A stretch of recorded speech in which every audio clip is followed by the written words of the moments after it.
ఎట్టి పరిస్థితుల్లో పాదము తగలకుండా చూసుకోవలసింది ఏదైనా ఉంటే గోవు ఒక్కటే. సంతాడ్యా నతుపాదేనా నచాం మధ్యే, ఆ గోవుల మధ్యలోంచి ఎప్పుడు నడవకు.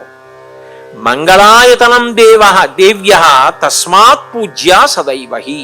ఆ కారణం చేత గోవు నీకు ఎప్పుడూ పూజనీయురాలే. గోవు గ్రాసం పెట్టడం అంత గొప్ప. నా దగ్గర ఆవు లేదండి, నేను అపార్ట్మెంట్లో ఉన్నానండి, నాకు వెళ్ళడానికి సమయం ఉండదండి అంటావా? ఒక బొమ్మ అక్కడ పెట్టి నువ్వు ప్రదక్షిణం చేసి ఒక చిన్న డిబ్బీ పెట్టుకుని రోజు ₹1 అందులో వేసి నెలకొక్కసారి నీకు దగ్గరున్న గోశాలకు పట్టుకెళ్ళి నువ్వు ఆ ద్రవ్యం ఇచ్చేసినా భావనామాత్ర సంతుష్టాయై నమో నమః శ్రీమాతగా నువ్వు రోజూ గోప్రదక్షిణం చేసి గోగ్రాసం పెట్టినట్టే ఆవిడ అనుగ్రహిస్తుంది. గోవు అంత గొప్పది.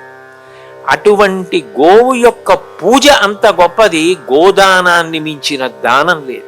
ఎందుకనంటే మీరు ఏదైనా ఒక దానం చేశారనుకోండి, ఆ దానం యొక్క ఫలితం ఎక్కడ వరకు వస్తుంది అంటే ఇహము, ఇక్కడ మీరు సంతోషించడానికి పనికొస్తుంది. శరీరము పతనమైపోయిన తరువాత జీవుడు ఇంకొక శరీరంలోకి వెళ్ళిపోయిన తర్వాత అప్పుడు ఆ శరీరంలోకి వెళ్ళిపోయినటువంటి జీవుడు సుఖపడడానికి కారణమవుతుంది. కానీ ఒక్క గోవు విషయంలో మాత్రం ఉన్న గొప్పతనం ఏమిటంటే శరీర పతనం అయిపోయిన తరువాత జీవుడు ప్రస్థానం చేస్తాడు.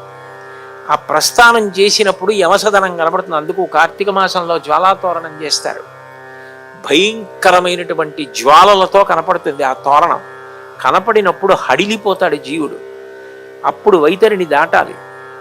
అప్పుడు అక్కరకొచ్చేది ఎవరు అంటే జీవులు కొట్టుకుంటుంటే ఆ నరకంలో పడి గోదానం చేసిన వాడికి మాత్రం అప్పుడు గోవు వచ్చి ఎదురుగుండా నిలబడి తోక పట్టుకోమని ఇవేవి స్పృశించకుండా తీసుకెళ్ళిపోతుంది.